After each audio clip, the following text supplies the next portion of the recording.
good morning. Welcome back to Morning Markets, the 1st of July, start of a new month, start of a new quarter. As I said yesterday, I wanted just to take a little bit of time and look back over the quarter and think about what we had seen over what was a very momentous quarter for asset markets.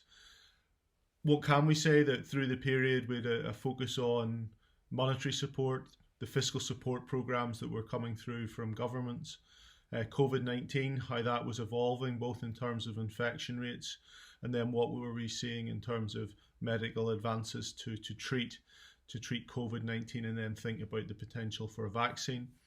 And then most importantly, the reopening of economies as economies try to get back to a new normal as we still have to deal with COVID-19.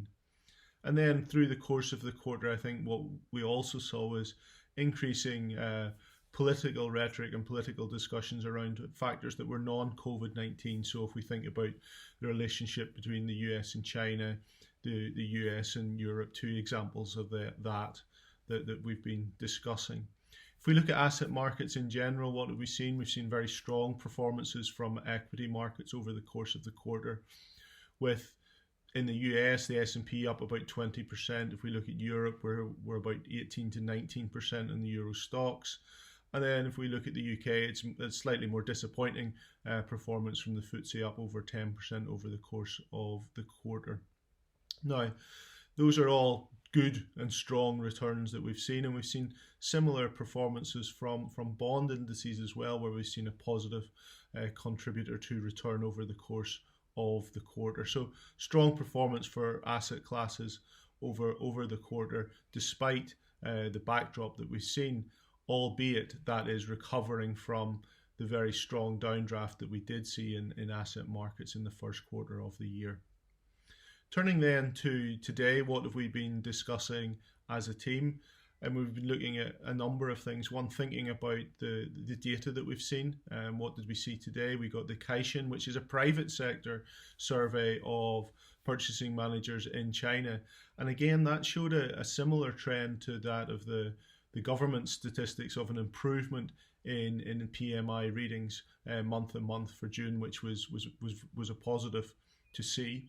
And then if we turn to Germany today, two things to highlight there. One, we have Germany assuming the presidency of the EU, which I think is really interesting at this point, given how Angela Merkel, along with Emmanuel Macron, have put together the Euro 750 billion plan and are actively pushing that forward. So with Germany as president of the EU, I think that might give it some extra impetus, and definitely does show that Germany will be in somewhat of a driving seat to try and negotiate this with the other Eurozone countries.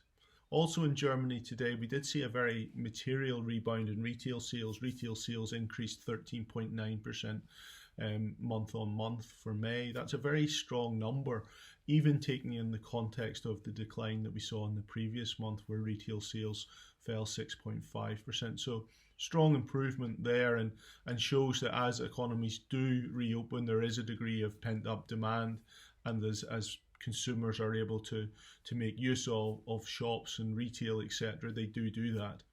And that's something that we'll maybe see when we get the PMI data from the Eurozone later today, to see whether that trend has evolved into how manufacturing and purchasing manufacturers are thinking about things at this point in time. In Japan, we had the Tankan survey, which I think, probably taken in the context of what we discussed yesterday in terms of industrial production, was relatively poor. We did see a marginal improvement in the services sector, but nothing overly significant. That's it from me today. Please look out for my colleague Chris Leyland with our chart of the week later today, where he'll be looking at the US home sales numbers that we mentioned yesterday.